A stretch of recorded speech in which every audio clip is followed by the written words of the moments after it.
Hi kids, how are you all? I hope you are good and you are enjoying our previous videos.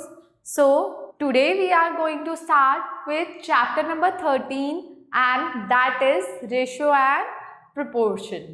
चलिए आइए जानते हैं कि ratio proportion होता क्या है। जब भी हम दो नंबर्स को इज टू की फॉर्म में लिखते हैं यानी कि a is to b which can also be written as a upon b, जब हम इस फॉर्म में किसी नंबर को लिखते हैं ऐसे नंबर्स को हम क्या बोलते हैं? They both are in ratio, right. तो रेशियो एक्चुअली में क्या होता है? जब हम दो नंबर्स का कंपैरिजन करते हैं। दो नंबर्स का कंपैरिजन हम कैसे कर सकते हैं? कैसे? By finding difference between them. पहला तो हम उनमें डिफरेंस फाइंड आउट कर सकते हैं, इसको कहते हैं कंपैरिजन बाय डिफरेंस। जब हम ये आइडेंटिफाई करें कि कौन एज में ज़्यादा बड़ा है और कौन एज में छोटा है, तो जब इस चीज़ का हमें गैप फाइंड आउट करना होता है तो फर्स्ट फॉर्मूला हम क्या अपना सकते हैं? उन दोनों के बीच में एज गैप को माइनस करके, बिगर वाले से स्मॉलर वाले को माइनस करके, right. And second, by finding how many times one quantity is of other. वो क्या कह रहा है कि वो उसके कितने टाइम्स पे है, कितने गुना पे है, ये भी फाइंड आउट करके हम बता सकते हैं क्या कि एक क्वांटिटी दूसरी क्वांटिटी से कितना डिफर है। This is known as comparison of division. So हमारे पास दो तरीके हैं ये फाइंड आउट करने की, कौन बड़ा है कौन छोटा है, किसका रेशियो ज़्यादा है, किसका पावर ज़्यादा है, किसका पावर कम है। ये फाइंड आउट करने के लिए दो कौन से तरीके हैं? Comparison by difference and comparison by division, right. चलिए आइए देखते हैं। यहाँ पर अभी हमने जो a और b देखा, ये क्या है? ये टू टर्म्स हैं। किसकी? एक रेशो की। एक रेशो की क्या है? दो टर्म्स हैं जिसमें जो a टर्म है यानी कि जो टर्म पहले लिखी होती है उसको हम क्या बोलते हैं? एंटीसीडेंट। और जो टर्म बाद में लिखी होती है, इन टू डॉट्स के बाद लिखी होती है, ऐसे टर्म्स को हम क्या बोलते हैं? कॉन्सिक्वेंट। ओके। एंटीसीडेंट कौन सी टर्म होती है? जो इज टू वाले पॉइंट से पहले लिखी होती है और जो इज टू वाले पॉइंट्स के बाद में लिखी होती है, ऐसी टर्म को हम क्या बोलते हैं? Consequent, right. तो ऐसे में जब हम किसी नंबर को इज टू फॉर्म में लिख देते हैं, ए के बाद एक टर्म के बाद दो डॉट्स लगा के फिर दूसरी टर्म लिखते हैं, ऐसी टर्म्स को हम बोलते हैं रेशियोज। ओके। अब हमें यहाँ पे कुछ ज़रूरी पॉइंट रिमेंबर करने वाले हैं। वो क्या है? A part, ratio exist between two quantities of the same kind. अब क्या है कि अगर हमें कोई चीज़ कंपेयर करनी है तो उनकी जो क्वांटिटीज़ है, उनका जो काइंड है, वो बिल्कुल सिमिलर होना चाहिए, राइट। अब ऐसा नहीं है कि हम कैट की हाइट को डॉग की हाइट से कंपेयर करने लगे, राइट। अगर हमें दो डॉग्स की हाइट को कंपेयर करना है तो उन्हीं के बीच में कंपेरिजन होगा, सेम काइंड के बीच में कंपेरिजन होगा, right. To find the ratio between two quantities we need to assure that they are expressed in the same units। अगर हमें किसी के बीच में डिफरेंस निकालना है, ठीक है, या किसी चीज़ की रेशियो निकालनी है, सपोज हमें किसी डिस्टेंस की रेशियो निकालनी है और एक डिस्टेंस हमें मीटर में दिया है और एक किलोमीटर में दिया है, तो हम उसका कंपैरिजन नहीं निकाल पाएंगे। क्यों? क्योंकि या तो हम किलोमीटर्स को मीटर्स में कन्वर्ट करें, ठीक है, बिकॉज इन दोनों का यूनिट्स बहुत डिफरेंट है, इसीलिए इट्स डिफिकल्ट कि ऐसे में रेशियोज नहीं निकाल सकते, right. Third thing, ratio being a fraction has no units. उनकी कोई अपने आप में कोई यूनिट्स नहीं होती हैं। A ratio doesn't change if it's both the terms are multiplied और divided by a non zero number. Ratio कभी भी चेंज नहीं होगी अगर सेम नंबर से, सेम नॉन जीरो नंबर से मल्टीप्लाई या डिवाइड हुआ गया है दोनों रेशोज को, right. If term of ratios are changed then a is to b is not equal to b is to a। वो क्या कह रहे हैं कि जब हम टर्म को, सपोज हम एंटीसीडेंट को कॉन्सिक्वेंट की तरफ रख दें और कॉन्सिक्वेंट को एंटीसीडेंट की तरफ रख दें, तो इन दोनों का जो रेशो है वो सिमिलर कभी भी नहीं आएगा। I hope these 5 rules are very much clear to every one of you, right. Now अपना फर्स्ट टॉपिक पढ़ते हैं, वो है क्या, simplest form of a ratio. Ratio की सबसे छोटी फॉर्म। A ratio is said to be in the simplest form if the first term, that is antecedent, and the second term, that is consequent, have no common factor other than 1। वो अपने simplest form में तब होगी जब उनके पास सिर्फ एक ही कॉमन फैक्टर होगा, that is 1, right. Generally we express a ratio in the simplest form. हम रेशियोज को सबसे पहले किस फॉर्म में शो करते हैं, सिंपलेस्ट फॉर्म में। अच्छा, अब एक चीज़ बहुत ज़रूरी याद रखने वाली है, वो क्या है, रेशियो डज नॉट चेंज, वो चेंज नहीं होती। If it's numerator and denominator are multiplied और divided by a same non zero number, it is also called a equivalent ratio. जब हम अपनी रेशियो को सेम नॉन जीरो नंबर से multiply और डिवाइड करते हैं तो वो क्या होता है, इंक्रीज होती जाती है या डिक्रीज होती जाती है, बट वो चेंज नहीं होती। ऐसी रेशियोज को हम इक्विवेलेंट रेशियोज भी कह सकते हैं, राइट। चलिए आइए और समझते हैं एक एग्जाम्पल के साथ। Find the ratio of the following.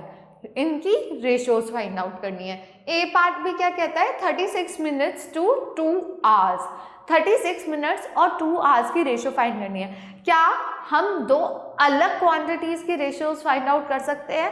पहली बात तो नहीं, बट अगर कर भी सकते हैं तो कैसे करना पड़ेगा, उसको स्मॉलर क्वांटिटी में शिफ्ट करके, यानी कि यहाँ पर हम 2 आवर्स को मिनट्स में कन्वर्ट कर लेंगे।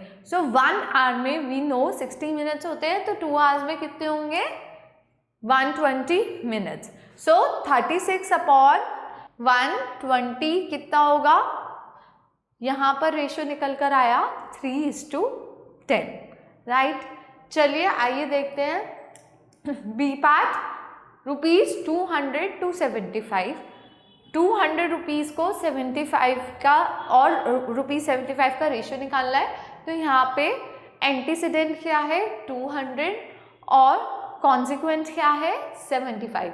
तो हम क्या लिखेंगे, 200 अपॉन 75, और जब हम इसको विद द हेल्प ऑफ 25 की टेबल हम इसको डिक्रीज करेंगे, स्मॉलेस्ट फॉर्म में करेंगे, तो what will be the answer, 8 upon 3, और वी कैन से 8:3, राइट। हम ये भी कह सकते हैं 8:3 इसका आंसर, ठीक है। आइए चलिए सी पार्ट देखते हैं।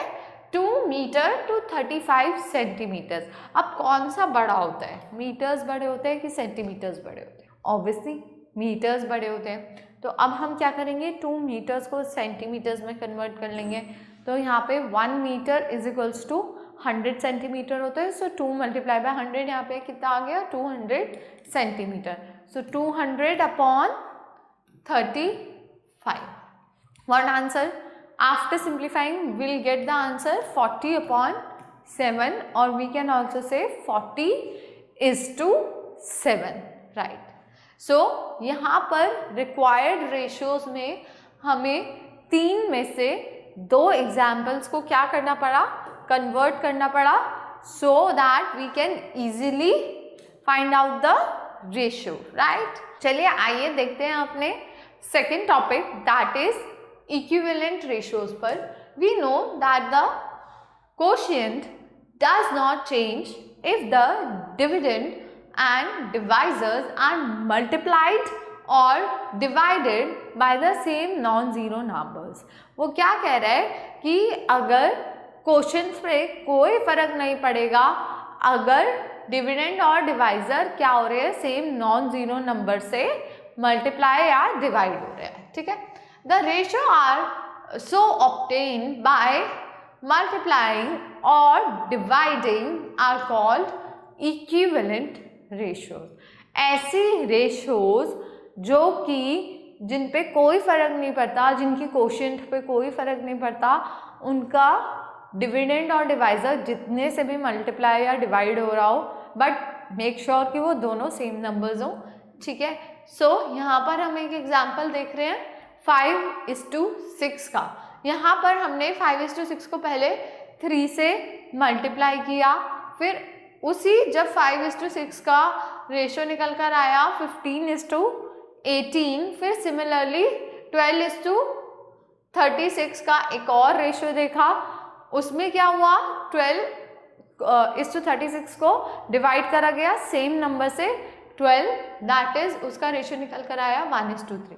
सो वो ये क्या बता रहे हैं कि चाहे हम अपने रेशो को सेम नंबर से मल्टीप्लाई कर लें या फिर सेम नंबर से डिवाइड कर लें. ठीक है. हम यही चीज़ देखेंगे जो रेशो हमारे पास एक्चुअली में था, हम जब उसको सेम नंबर से डिवाइड या मल्टीप्लाई करते हैं तो आफ्टर डिवाइडिंग और after multiplying we'll get the same ratio. जैसे यहाँ हम देख सकते हैं कि हमारे पास इनिशियल रेशो 5:6 था. अब यहाँ पर अगर हम इसको सिंप्लीफाई करेंगे तो ये कितना होगा 5:6 ही होगा, बिकॉज 3 की टेबल में जब हम मल्टीप्लाई करेंगे डिवाइड करेंगे 15 और 18 को, will get 5:6 only. And in the same way 12:36 actually में 12 से डिवाइड हो सकता है, और वो ऐसे अगर हम प्रॉपरली डिवाइड ना करें और नॉर्मली इसको 12 से सिंप्लीफाई करें तो भी इसका आंसर 1:3 ही आएगा. राइट. चलिए आइए आगे चलते हैं. अब कंपैरिजन करते हैं किसको, रेशियोज को. चलिए आइए इसके कुछ स्टेप्स देखते हैं. फर्स्ट स्टेप क्या है, convert each ratio into a fraction in its simplest form. अपने फ्रैक्शन को सबसे पहले किस में कन्वर्ट करना है, सिंपलेस्ट फॉर्म में कन्वर्ट करना है. Then find the LCM of denominator of the fraction obtaining in step 1. वो क्या कह रहा है कि फिर अपने डिनोमिनेटर्स का एलसीएम फाइंड आउट करो सो दैट आप इजीली कंपेयर कर पाओ. Now convert the denominators equal to LCM obtained in step 2 in each fraction. क्या कह रहे हैं, फिर उसी अकॉर्डिंग अपने न्यूमरेटर में चेंजेस करो. ठीक है. And now compare the numerators of the fraction. The fraction with the greater numerator will be greater than the other. कुछ नहीं है, बहुत सिंपल. हमने ये फ्रैक्शन में भी पढ़ा हुआ है, दो क्वांटिटीज को कंपेयर करने वाला. इन द सेम वे रेशो भी सिमिलर तरीके से ही वर्कआउट करता है. बस यहाँ पर आपको क्या करना होता है, डिनोमिनेटर्स सिमिलर करके उनको न्यूमरेटर में सेम चेंजेस करने के बाद कंपेयर करना होता है. राइट. एग्जाम्पल नंबर 2 में देखते हैं. Find the ratio of the following. इनका रेशियोज फाइंड आउट करते हैं. Let's figure out with A part, that is 4 litres to 250 ml. 4 litres को 250 ml से कंपेयर करना है. अब हमें सबसे पहले 4 लीटर्स को मिलीलीटर्स में ही कन्वर्ट करना पड़ेगा. राइट. सो यहाँ पर 4000 अपॉन 250 मिलीलीटर हो गया. The ratio we get is 16:1. Right. In a second way, B part, we have 2 dozens to 4 scores. अब एक डजन में 12 होता है, ये सब हमको पहले से ही पता है. और स्कोर्स में कितना होता है, 20 होता है, ये भी बात हमें पहले से ही पता है. सो हम दोनों को नंबर्स में कन्वर्ट कर लेंगे, डजन्स को भी और स्कोर्स को भी. So what will get the answer, we get 24/80 और जब हमने इसे कंपेयर किया, हमने इसे डिवाइड किया 8 से, and we get the simplest form that is 3:10. I hope these both examples are clear to you very easily, right? चलिए अब आते हैं अपने नेक्स्ट एग्जाम्पल पे, दैट इज एग्जाम्पल नंबर 3. क्या कह रहा है? Compare the ratio 5:6 and 7:8. अब हमें इसे कंपेयर करना है, तो हम क्या करेंगे? अपने दोनों कॉन्सिक्वेंस को, यानी अपने दोनों डिनोमिनेटर्स को इक्वल करेंगे. कैसे? उनका एलसीएम लेके. चलिए आइए देखते हैं 6 और 8 का एलसीएम क्या होगा. 6 और 8 का एलसीएम होता है 24. We can easily observe here, right? And then we will make the changes in the numerator as well. यहाँ पर हमने न्यूमरेटर में चेंजेस किए. So what we get the answer 20/24 and 21/24. As it is clearly visible that 21 is greater than 20, so therefore 7/8 is greater than 5/6, or we can say that 7:8 is greater than 5:6, right? I hope ये भी आपको बहुत अच्छे से clear हो गया होगा. Now let's come on example number 4. Example number 4 क्या कहता है? Mister Kashyap earns ₹12,000 per month. He saves ₹3,550 per month from his earnings. Find the ratio of his savings to income. उनकी सेविंग्स से उनकी इनकम का रेशियो फाइंड आउट, यानी कि 3,550 divided by 12,000. तो यहाँ पर हम इजीली देख सकते हैं कि हमारा रेशियो क्या निकल कर आया? 71/240, राइट? चलिए इसी तरीके से वो क्या कह रहा है नेक्स्ट, कि बी पार्ट में फाइंड आउट करना है his savings to his expenses. वो कितने एक्सपेंसेस करते हैं? सबसे पहले हम अपने एक्सपेंसेस निकाल लेंगे. कैसे? 12,000 माइनस 3,550, और यहाँ पर हमारे एक्सपेंसेस कितने निकल कर आ गए? 8,450. So yes, 3,550 upon 8,450, and we'll get the answer as 71:169, right? Is it simple? Is it easy? Yes. I hope अभी तक आपको जितने एग्जाम्पल्स मैंने समझाए हैं वो easily you got them. Yes. Now let's start with example number 5. Example number 5 क्या कहता है? If ratio of the length of a field to its width is 5:3. अब एक पार्क है, एक फील्ड है, उसका रेशियो, उसका लेंथ और ब्रेथ का रेशियो क्या है? 5:3. यानी कि लेंथ उसकी 5 टाइम्स है और ब्रेथ उसकी 3 टाइम्स है, राइट? चलिए find the length if the width is 42 metres. वो क्या कह रहा है? अगर विड्थ 42 मीटर्स है तो लेंथ फाइंड आउट करना है. ठीक है, तो अब हमें पता है कि फील्ड किस रेशियो में है? 5:3 की रेशियो में है, राइट? सो यहाँ पर हम 1 मीटर का रेशियो निकाल लेंगे. यहाँ पे 1 मीटर का रेशियो कितना बैठेगा? 5/3, राइट? So 5/3 multiply by 42. यहाँ पर हमने मल्टीप्लाई बाय 42 क्यों किया? क्योंकि हमें 42 मीटर्स से 5 मीटर्स का कंपैरिजन निकालना था. तो यहाँ पर हमारा लेंथ कितना आ गया? 70 मीटर्स. अब इसका एक छोटा सा तरीका और हो सकता था. वो क्या है? हम डायरेक्टली 42 मीटर्स को 3 से डिवाइड करते, ठीक है, और हम 1 मीटर का फॉर्मूला निकाल लेते, जो कि हमने यहाँ पर भी किया है. ये सेम ही एग्जैक्ट तरीका है, बस यहाँ मैं आपको सॉल्व करके दिखा रही हूँ. सो इट बिकम्स 14, ठीक है, 14 आ गया इसका आंसर. अब 14 मल्टीप्लाई बाय 5 इज 70. सो यहाँ पर हमने 1 मीटर निकाल लिया और 1 मीटर के बाद हमें क्या मिला? जब हम उसको 5 मीटर से मल्टीप्लाई करेंगे तो we will get the answer as 70, right. आइए चलते हैं अपनी फर्स्ट एक्सरसाइज के साथ, दैट इज 13.1। चलिए देखते हैं question number 1। Find the ratio of the following in simplest form. Ratio find out करना है सिंपलेस्ट फॉर्म में। चलिए देखते हैं ए पार्ट 25 to 35। सो 25 हमारा एंटीसीडेंट हो जाएगा और 35 हमारा क्या हो जाएगा, कॉन्सिक्वेंट, राइट। तो अब हम जब इसे 5 से डिवाइड करेंगे we'll get it as 5/7, right? So 5:7 is the ratio which we get after simplifying these numbers, right? चलिए इसी तरीके से आप rest of the examples, rest of the parts solve कर सकते हैं। चलिए आइए देखते हैं क्वेश्चन नंबर 2। ये क्या कहता है, express each of the following ratios to simplest form.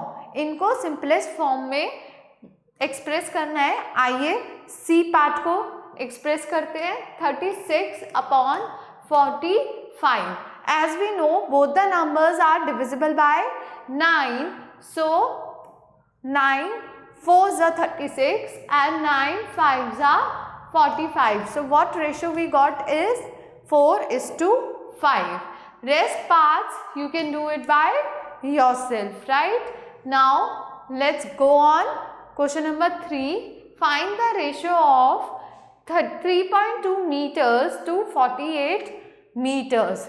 Yes, 3.2 meters को 48 meters में फाइंड आउट करना है। चलिए आइए देखते हैं कैसे करेंगे। 3.2/48 कह सकते हैं, राइट। यहाँ कहा अगर हम एक पॉइंट हटाते हैं तो हम यहाँ पे 0 ऐड कर सकते हैं, राइट, बिल्कुल कर सकते हैं।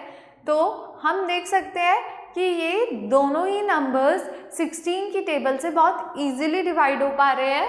तो हम इसको क्या कह सकते हैं, 2/30 यानी कि 1/15।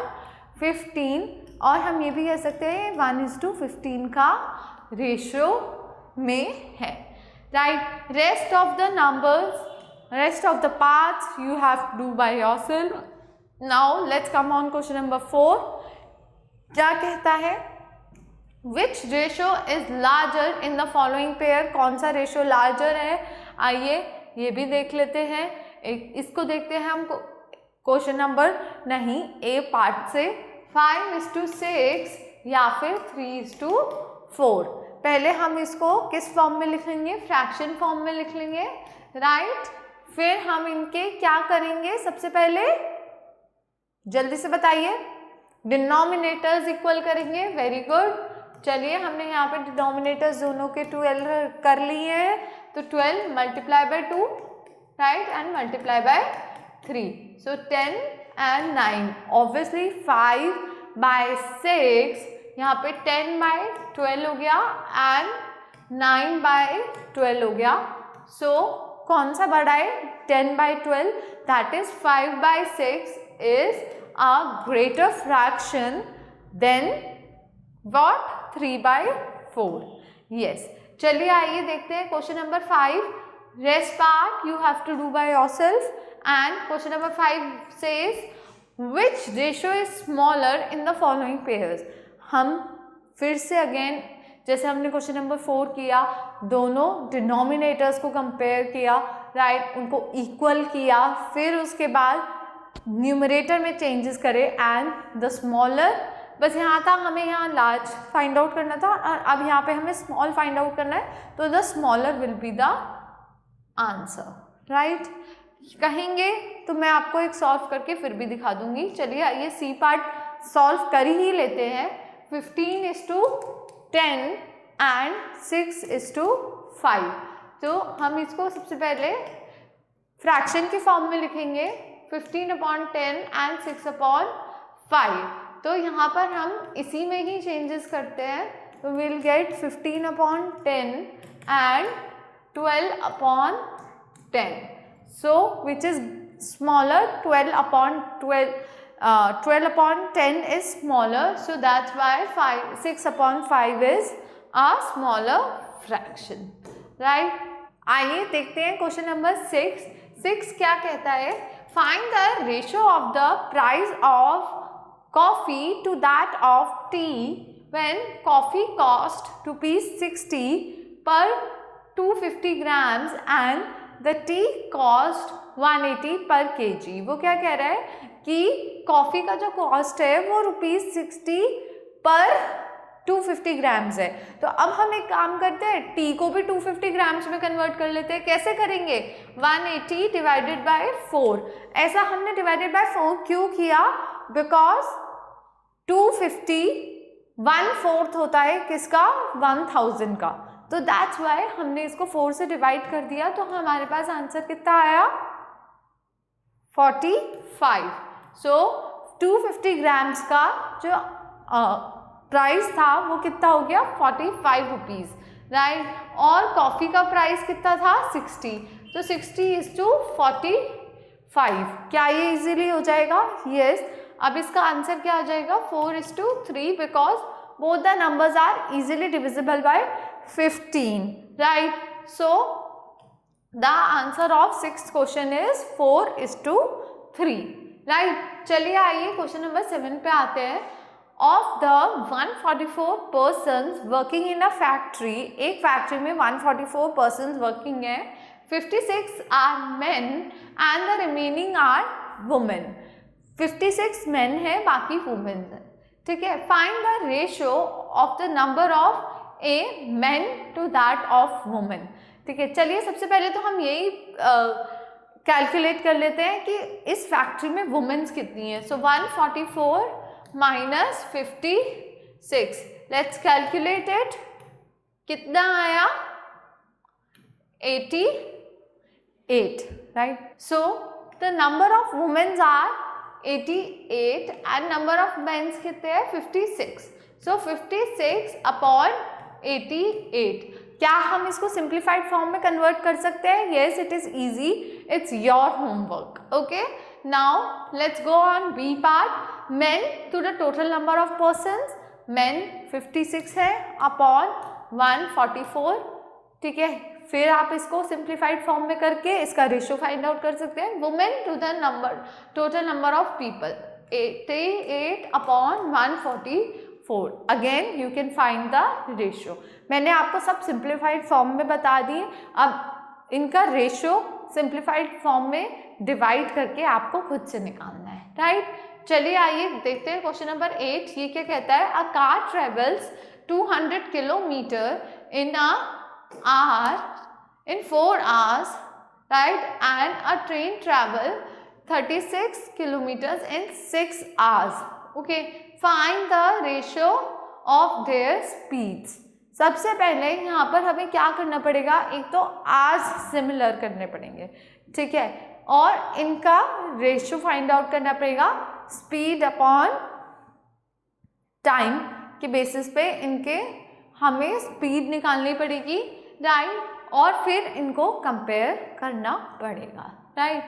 चलिए आइए क्वेश्चन नंबर 9 देखते हैं। सो ये एक बहुत इजी है, ये आप खुद से कर सकते हैं। The ratio of the income to the savings of a man is 10:3। Find the expenditure if savings is 660। वो क्या कह रहा है, इनकम तो 10 है और सेविंग्स 3 हैं, ठीक है, और जो सेविंग्स हैं वो 660 हैं, ठीक है। चलिए 660 को हम 1 में कन्वर्ट कर सकते हैं, यस। 660 डिवाइडेड बाय 3 कर लेते हैं, ठीक है, तो 220 हो गया, और 220 मल्टीप्लाई बाय जब हम 10 करेंगे will get the answer 2200, right.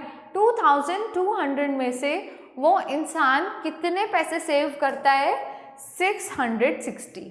सो उसकी इनकम तो हो गई 2200 और सेविंग्स हो गई 6060। तो इसके एक्सपेंडिचर और सेविंग्स का रेशियो निकालना है। तो क्या हम इसके एक्सपेंडिचर कैलकुलेट कर सकते हैं, यस। 2200 माइनस 6060, जो आंसर आएगा that will become our expenditure, and और सेविंग्स उसके अपॉन में आ जाएंगी 660, तो हम इसका रेशो बहुत इजीली निकाल पाएंगे। अब नेक्स्ट क्वेश्चन देखते हैं क्या। Avinash earn ₹15,000 and saves ₹3,300। Find the ratio of his savings to his income. तो क्या हो जाएगी ए पार्ट 3,300 अपॉन 15,000, राइट। चलिए बी पार्ट देखते हैं। His income to his expenses, हम इसके एक्सपेंसेस निकाल लेंगे कैसे, 15,000 माइनस 3,300, राइट। फिर हम इसकी सेविंग्स और एक्सपेंडिचर का रेशियो निकालना है, ठीक है। पहले इनकम और एक्सपेंडिचर का निकालना है, फिर सेविंग्स और एक्सपेंडिचर का। तो इसी तरीके से हम अपने नेक्स्ट क्वेश्चंस को कर पाएंगे। आइए स्टार्ट करते हैं अपना next topic, that is proportion. Proportion क्या कहता है। प्रोपोर्शन तब होता है जब हम दो से ज़्यादा क्वांटिटीज़ को कंपेयर करते हैं, यानी कि 4 रेशियोज की हम एक साथ बात करते हैं। A proportion is an equivalent with a ratio on each side. It is a statement that two ratios are equal. वो क्या कहता है कि ये दो रेशियोज क्यों इक्वल है, क्योंकि ये दोनों किस में है, प्रोपोर्शन में है, ठीक है। When two ratios are equal, then that type of equality of ratios is called proportion. ऐसी इक्वालिटी को ही हम क्या बोलते हैं, प्रोपोर्शन बोलते हैं। And their terms are said to be in proportion considering the ratio 1:4 and 6:24। वो कह रहा है कि 1:4 और 6:24 सेम रेशियो में है। क्यों? क्योंकि जब हमने 6:24 को सिंप्लीफाई किया, we get the answer what, 1:4 only, right. तो यहाँ पर हम कह सकते हैं कि if A, B, C and D are such that A:B is equals to C:D, और ये भी हम कह सकते हैं कि ABCD प्रोपोर्शन में है और हम उसके ऊपर प्रोपोर्शन का साइन यूटिलाइज करते हैं। तो हम उसको कैसे रीड करेंगे, A:B in proportion as C:D, right? A:B as C:D, right? तो यहाँ पर जो ABCD है ये क्या है, ये नोन होती है किससे, first, second, third and fourth terms से। इन्हें हम 1, 2, 3, 4 यानी कि 1, 2, 3, 4 टर्म्स भी बोलते हैं ऑफ प्रोपोर्शन। अब प्रोपोर्शन में क्या होता है, जो फर्स्ट और फोर्थ टर्म होती है यानी कि 1 and 24, ये क्या कहलाएंगी, एक्सट्रीम्स कहलाएंगी, क्योंकि ये एक्सट्रीम्स पे सिट कर रही हैं, right. And second and third term यानी कि 4 and 6 क्या कहलाएंगी, ये कहलाएंगी मीन्स, राइट। चलिए एक चीज और देखते हैं। If ABCD are in proportion, अगर ये प्रोपोर्शन में होते हैं तो हम इन्हें ये भी लिख सकते हैं A/B is equals to C/D, और जब हम इन्हें क्रॉस मल्टीप्लाई करेंगे तो हम तब भी ये बात बोल सकते हैं कि A मल्टीप्लाई बाय B या AD is equals to BC, right. और इनके जो प्रोडक्ट्स होंगे वो क्या होंगे, एग्जैक्टली सिमिलर होंगे, इक्वल होंगे। अब कॉन्टिन्यूड प्रोपोर्शन क्या होता है, कॉन्टिन्यूड प्रोपोर्शन होता है if a proportion, if the second and the third term are equal, then proportion is called continued proportion. जैसे यहाँ पर एक एग्जाम्पल देखिए, 2:4 एज 4:8। क्या कह रहा है, 2:4 और 4:8, क्योंकि यहाँ पर सेकेंड और थर्ड टर्म बिल्कुल सिमिलर हैं। ऐसी टर्म्स को या ऐसे टाइप ऑफ प्रोपोर्शन को हम क्या बोलते हैं, continued proportion. Then we can say that 2, 4 and 8 are in continued proportion में है, ठीक है। अब मीन प्रोपोर्शन क्या होता है, मीन प्रोपोर्शन होता है if the term ABC are in continued proportion, then B is termed the mean proportion as of A and C, right? वो क्या कह रहा है कि अगर AB as BC है, ठीक है, A is to B as B is to C है, तो हम उसको भी कह सकते हैं A upon B is equals to B upon C, या फिर मीन प्रोपोर्शन में उसका B square is equals to A multiply bye C भी कह सकते हैं। अब आइए देखते हैं एग्जाम्पल नंबर 1 पे क्या कहता है। Find the value of x in the proportion. Proportion में हमें x की वैल्यू फाइंड आउट करना है, तो सबसे पहले इनको फ्रैक्शन फॉर्म में लिख लेते हैं, ठीक है। चलिए अब इसको क्रॉस मल्टीप्लाई करते हैं और यहाँ पर x की वैल्यू क्या आ गई 15, राइट। आइए देखते हैं एग्जाम्पल नंबर 2 क्या कहता है। Find the third proportion of 10 and 20, right. तो ए बी सी का हमें फॉर्मूला पता है, B square is equals to A C, ठीक है। यहाँ पे हमने बी 20 कंसिडर किया है और 10 ए कंसिडर किया है, तो हमें अब सी का वैल्यू निकालना है, ठीक है। चलिए आइए देखते हैं। 20 multiply by 20 that is 400, 400 divided by 10 that is C is equals to 40। So हमारा थर्ड प्रोपोर्शन क्या निकल कर आ गया 40। चलिए आइए देखते हैं एग्जाम्पल नंबर 3 क्या कहता है। The first, third and fourth terms of a proportion are 18, 27 and 36 respectively. Find the second proportion. अब हमें सेकेंड टर्म फाइंड आउट करनी है। चलिए इसको रेशियो की फॉर्म में लिख लेते हैं सबसे पहले।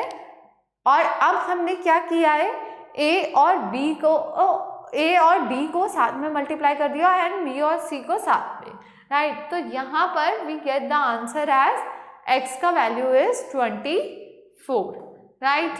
चलिए आगे देखते हैं एग्जाम्पल नंबर 4 के साथ क्या कहता है। If 5x 20 are in proportion, find the value of x का वैल्यू फाइंड आउट करना है। तो यहाँ पर हमारे पास x स्क्वायर्स में है, तो हाँ हम a और d को साथ में मल्टीप्लाई कर देते हैं, यानी कि 5 मल्टीप्लाई बाय 20 कर देते हैं दैट इज 100 एंड x क्योंकि स्क्वायर में आ गया है तो सिंगल x कितना बन जाएगा हमारे पास 10 आ जाएगा।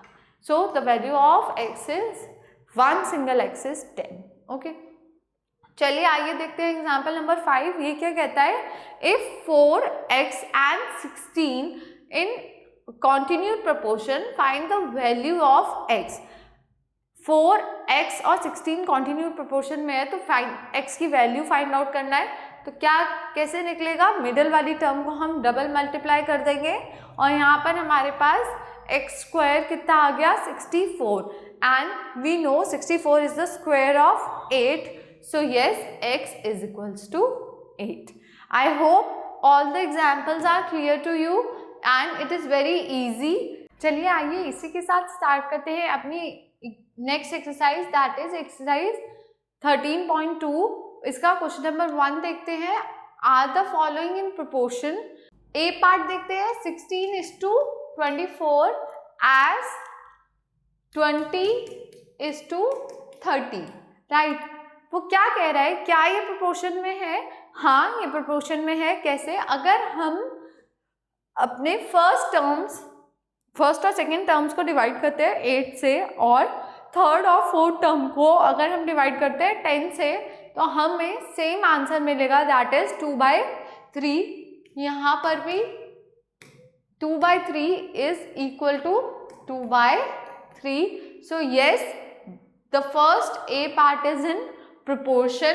नाउ नेक्स्ट वो कह रहा है कि और भी पार्ट्स को कंपेयर करिए। हम एक पार्ट को और कंपेयर करके देखते हैं दैट इज 12/18 को, तो सी पार्ट को दैट इज 12:18 एज 18:12, राइट। अब वो क्या कह रहा है, पहले इसको हम फ्रैक्शन फॉर्म में लिख लेंगे इज इक्वल्स टू 18/12, राइट। तो जब हम इस दोनों टर्म्स को 6 से डिवाइड करेंगे तो हमें एक का आंसर 2/3 मिलेगा और दूसरे का आंसर 3/2 मिलेगा, that is they are not in proportion. इसी तरीके से आप बाकी बचे हुए पार्ट्स भी खुद से सॉल्व कर सकते हैं। आइए देखते हैं question number 2, fill in the blanks to make each statement true. सारी स्टेटमेंट्स को ट्रू सॉल्व करने के लिए इन बॉक्सेस को इक्वलाइज वे में भरिए। वो क्या कह रहे हैं, 3:6 हमारे पास गिवन है ना। अब हम देख सकते हैं 12 इज द मल्टीपल ऑफ 3 और 3 4s are 12 होता है। तो इसी तरीके से अगर हम 6 4s करेंगे तो यहाँ पर आंसर आ जाएगा and that will make the ratio that is 3:6 only, right. इसी तरीके से आप बचे हुए पार्ट्स को भी सॉल्व कर सकते हैं, राइट। चलिए आइए देखते हैं क्वेश्चन नंबर 3 क्या कहता है। Determine if the following numbers in the given order are proportionate. वो कह रहे हैं कि ये जो नंबर्स हमें ऑर्डर में गिवन है ये प्रोपोर्शनेट हैं या नहीं। आइए सी पार्ट से देखते हैं, 3 4 2 एंड 3। तो क्या सबसे पहले हम इसको रेशियो में कन्वर्ट कर सकते हैं और प्रोपोर्शन में, यस, 3:4 as 2:3। क्या ये प्रोपोर्शन में है? चलिए आइए देखते हैं। इनका क्रॉस मल्टीप्लिकेशन करके इनको सबसे पहले फ्रैक्शन में लिखेंगे, उसके बाद हम इनको मल्टीप्लाई करेंगे, cross multiplication. a multiply by d is equals to c multiply by b। यहाँ पर a और d सेम टर्म्स है which is not equal to c and b term, that is 9 is not equal to 8. So C part proportion में नहीं है। इसी तरीके से हम बाकी बचे हुए पार्ट्स भी फाइंड आउट कर सकते हैं कि ये proportion में है या नहीं है। चलिए आइए क्वेश्चन नंबर 4 देखते हैं। Find x in each of the following proportion। x find out करना है each of the following proportion में। सेम इसी तरीके से सारी टर्म्स को लिखेंगे। x is equals to 6, x is to 6 is equals to 55 is to 11, ठीक है। चलिए x को यहीं रहने देते हैं। 55 मल्टीप्लाई बाय 11 अपॉन 6। नो, ये तो नहीं होगा। तो फिर कैसे होता है ये, x is to 6 is equals to 55 is to 11। सबसे पहले x upon 6 is equal to 55 upon 11 करते हैं, x को यही रहने देंगे। 55 अपॉन 6 इंटू 11 करेंगे, x का वैल्यू क्या आ गया, 30, राइट। चलिए आइए नेक्स्ट देखते हैं question number 5। The ratio of income to the expenditure is 7:6। Find the saving if the income is 14,000। 14,000 क्या है, हमारी इनकम है, तो 14,000 डिवाइडेड बाय 7 कर लेंगे, ठीक है, क्योंकि वो कितनी है हमारी, 7 हमारी टोटल इनकम है ना, राइट। तो 2,000 आ गया, तो yes 2,000 is our savings, right. बाकी रेस्ट बचा हुआ 12,000 हमारी क्या हो गई, एक्सपेंडिचर, राइट। चलिए नेक्स्ट पार्ट देखते हैं, that is question number 6।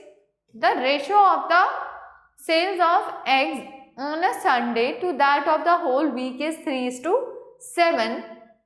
If the total sales of eggs on Sunday is 36, find total sales of eggs during the whole week. क्या हम इससे 36 डिवाइडेड बाय 3 करके हम पर डे की एक पार्ट की निकाल सकते हैं, यस। फिर उसको मल्टीप्लाई बाय 7 कर देंगे। 36 divided by 3 multiplied by 7. So what's the answer? 12 sevens are 84, right? चलिए आइए क्वेश्चन नंबर 7 देखते हैं। The ratio of length of a school ground to its breadth is 3:2. Find the breadth if length is 54. So 54 divided by 3 multiplied by 2. Is it possible to solve? Yes. 18 2s are 36. So 36 is the answer, right? चलिए आगे देखते हैं question number 8. The ratio of milk and water in a mixture is 7:8. If the quantity of milk in the mixture is 14.7 liters, find the quantity of water. Again it's easy. 14.7 upon 7 multiplied by 8. क्या ये solve हो सकता है? Yes, you can do it by yourself, right. चलिए इसको आगे आप solve करेंगे। अब आता है हमारे पास NEP, ये आप खुद से सॉल्व करेंगे। Then again if you find any issue you can ask me any time. Yes, अब हम अपना नेक्स्ट टॉपिक करते हैं, that is unitary method. Unitary method क्या होता है? The method of finding the value of unit quantities of an item on the basis of the given information and then finding the value of the desired quantities of the same item is called unitary method। वो क्या कह रहा है कि हमें suppose एक small unit का answer बता दिया या हमें एक स्मॉल यूनिट के कॉस्ट बता दी, ठीक है, और फिर वो कहता है कि अब हमें इसी से रिलेटेड बड़ी यूनिट की कॉस्ट बतानी है, तो क्या हम बता पाएंगे? ऐसे मेथड को हम क्या बोलते हैं? यूनिटरी मेथड, ठीक है। अब एक सिचुएशन उन्होंने हमारे सामने दे दी है, वो क्या है? Govind purchase 2 notebook for ₹30। उसने 2 नोटबुक्स परचेज करी 30 रुपीज़ की। His friend Akash wants 5 notebooks of the same type, how much rupees he need to carry with him. तो अब हम क्या करेंगे? पहले एक नोटबुक का कॉस्ट निकाल लेंगे और फिर उसको मल्टीप्लाई कर देंगे 5 से and will get the answer, right. So इस मेथड में क्या होता है? इस मेथड में यही होता है कि हमें स्मॉल क्वांटिटी का प्राइस बता दिया जाता है, ठीक है, और फिर हमसे बड़ी क्वांटिटीज का आंसर या उसमें कितना प्राइस लगेगा ये पूछते हैं। चलिए हम इसमें कुछ स्टेप्स का फॉलो करते हैं। कौन सा होता है? क्या फर्स्ट स्टेप होता है? Find first identify the unknown quantity that is to be calculated. पहले अननोन क्वांटिटी जो कैलकुलेट होनी है वो देख लेते हैं, ठीक है। Second, always write known quantities on the left side. Known quantities को कोशिश करें हमेशा लेफ्ट साइड पे लिखें। Find the cost of one item by dividing the cost of given article by the number of articles। पहले वो क्या कह रहा है कि एक का कॉस्ट निकाल लीजिए, ठीक है, फिर उसको मल्टीप्लाई कर दीजिए हमें जितने आइटम्स की रिक्वायरमेंट है या जितने आइटम्स के बारे में हमसे पूछा गया है, ठीक है। सो यूनिटरी मेथड में हम यही करते हैं कि जो नोन क्वांटिटीज़ होती है उनको लेफ्ट हैंड साइड पे लिखते हैं और सबसे पहले एक सिंगल यूनिट का प्राइस या एक सिंगल यूनिट का जो भी वो पूछ रहा है वो निकाल के फिर हम बिगर यूनिट को उससे मल्टीप्लाई कर देते हैं, राइट। चलिए आइए देखते हैं example number 1। Cost of 12 balloons is 96, find the cost of 8 balloons. वो कह रहा है 12 बलून्स की कॉस्ट 96 थी, बट अब 8 की कितनी होगी, 8 की कितनी होगी, तो हमने एक बलून की कॉस्ट निकाल ली और फिर उसको 8 से मल्टीप्लाई कर दिया, ठीक है।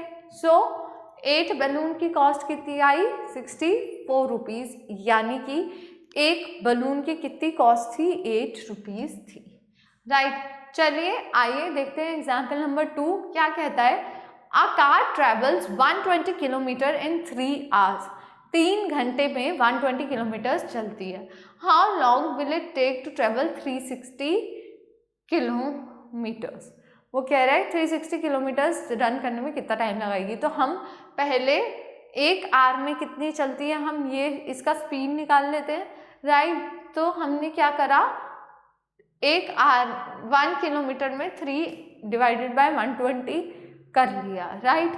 3 divided by 120 multiply by 360, right. तो हमारा आंसर क्या हो गया? 3 multiply by 3 that is 9 hours लगेंगे, राइट। चलिए आइए देखते हैं एग्जाम्पल नंबर 3 क्या कहता है ये। If 6 oil tankers can fill by a pipe in 4 1/2 hours. वो कह रहा है 4.5 आवर्स में 6 ऑयल टैंकर्स फिल हो जाते हैं। How much time will it take for the same pipe to fill 4 such oil tankers। 4 oil tankers कितने time में फिल होंगे? तो उसने क्या करा, एक ऑयल टैंकर का प्राइस निकाल लिया 9/2 डिवाइडेड बाय 6, तो यहाँ पे 3/4 आ गया और 3/4 को मल्टीप्लाई बाय 4 कर दिया, राइट। चलिए इसी के साथ आते हैं एग्जाम्पल नंबर 4 पे। क्या कहता है, cost of 4 dozen bananas is ₹60 है ना। 4 डजन बनाना का कॉस्ट है 60। Find the how many banana can be purchase for 12.50 rupees. वो कह रहे हैं 12.50 रुपीज में कितने बनाना परचेज हो सकते हैं। अब 4 डजन में 48 बनाना आते हैं, ठीक है। तो 48 डिवाइडेड बाय 60 मल्टीप्लाई बाय 12.50, तो क्या आंसर आ गया? 10 बनानास। 10 बनानास परचेज हो सकते हैं किसमें? 12.60 में, ठीक है। चलिए आइए देखते हैं next example, that is example number 5। क्या कहता है? 10 boys can dip a pitch in 12 hours. क्या कह रहा है कि 12 बॉयज डिप कर सकते हैं एक पिच को कितने? 12 आवर्स में। How long will 6 boys take to do it? 6 boys कितना लेंगे? 10 बॉयज 12 आवर्स में कर रहे हैं, ठीक है। सो 12 मल्टीप्लाई बाय 10 डिवाइडेड बाय 6। सो यहाँ पर उन्हें कितना टाइम लगेगा? 20 आवर्स लगेंगे, right. In a same way let's go ahead with exercise 13.3। Exercise 13.3 क्या कहता है? Question number 1, if the cost of 3 oranges is ₹14, find the cost of 39 oranges. 39 oranges का कितना रहेगा? 14 divided by 3 multiply by 39, right? Is it easy? Can you calculate? Yes, it is super easy. Come on, question number 2. If the cost of 4 cans of juice is 140, then what will be the cost of 10 cans? 140 divided by 4 into 10, right? चलिए आइए देखते हैं question number 3। Find the cost of a dozen pencil. If the cost of a dozen pencil is 20 rupees थी 12 की, what will the cost of 18? 20 divided by 12 multiply by 18। Is it possible? Yes, you can solve it easily. Now come on question number 4. Cost of 7 soaps is ₹245. How many soaps can be bought for ₹420? Again 1 का निकाल लो, 245 divided by 7, और फिर उसे जब 1 का आ जाए तो उसे फिर अगेन डिवाइड कर दो, मल्टीप्लाई कर दो 40 डिवाइड कर दो 420 से, राइट। जो आंसर आएगा सिंगल का, ठीक है। फिर आ जाइए क्वेश्चन नंबर 5 पे। Mohan earns ₹3,500 in 7 days। How much he will earn in a month? 7 days में 3,500 रुपीज़ अर्न कर रहा है, तो 30 days में कितने अर्न करेगा? सिंगल डे का निकाल लेंगे और मल्टीप्लाई कर देंगे 30 से, right. Now come on question number 6. Mr. Sharma pays 12,300 as a rent for 3 months. How does he has to pay for a whole year? ठीक है, अब वो इतना 3 months का करते हैं, ठीक है। अब वो होल ईयर का कितना करेंगे? ठीक है, तो हम 12,300 डिवाइडेड बाय 3 months कर लेते हैं। पहले 1 month का आ जाएगा, फिर मल्टीप्लाई बाय 12 कर देंगे, ठीक है। तो यहाँ पे आ गया 4,100। तो 4,100 मल्टीप्लाई बाय 12 कितना हो जाएगा? कितना हो जाएगा जल्दी?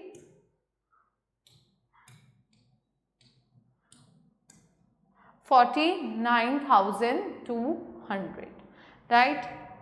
चलिए आइए देखते हैं क्वेश्चन नंबर 7 में। Which is better buy 9 kgs of apple ₹216 और 6 kg ऑफ एप्पल फॉर 150। वो कह रहे हैं, अब इसको डिवाइड करके देख लेते हैं कि कितने एप्पल्स आए, और जिसमें ज़्यादा एप्पल्स आएंगे ऑब्वियसली वो एक बेटर बाय होगा, राइट। क्वेश्चन नंबर 8 देखते हैं। 5 डजन बनानास कॉस्ट ₹120। एक डजन में कितने होते हैं बनानास? 12। तो 5 डजन में कितने होंगे? 60। सो 120 divided by 60, that is ₹2। How many bananas can be purchase for 20 rupees. So 20 divided by 2, that is 10 bananas can be purchased. Okay, चलिए इसी के साथ हमारा ये एक्सरसाइज यहीं खत्म होती है. आइए समरी पढ़ लेते हैं. A, B, C and D are in proportion if A is to B is equals to C is to D, where A and D are extreme point terms and B and C are middle और mean terms. ठीक है, वो क्या कह रहा है, A, B, C, D proportion में होंगे कब, जब A is to B equal होगा C is to D के, और जहां पर एक्सट्रीम टर्म्स A और D होंगी और मिडिल टर्म्स कौन सी होंगी, B एंड C.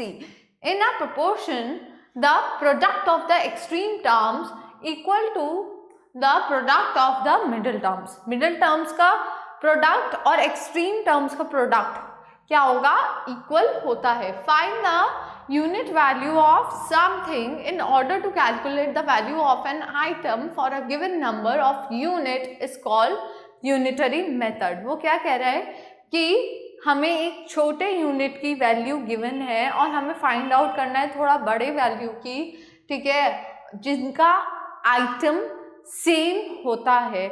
ऐसे मेथड को हम क्या बोलते हैं, unitary method. The ratio of two quantities in the same unit is a fraction that one quantity is to the other.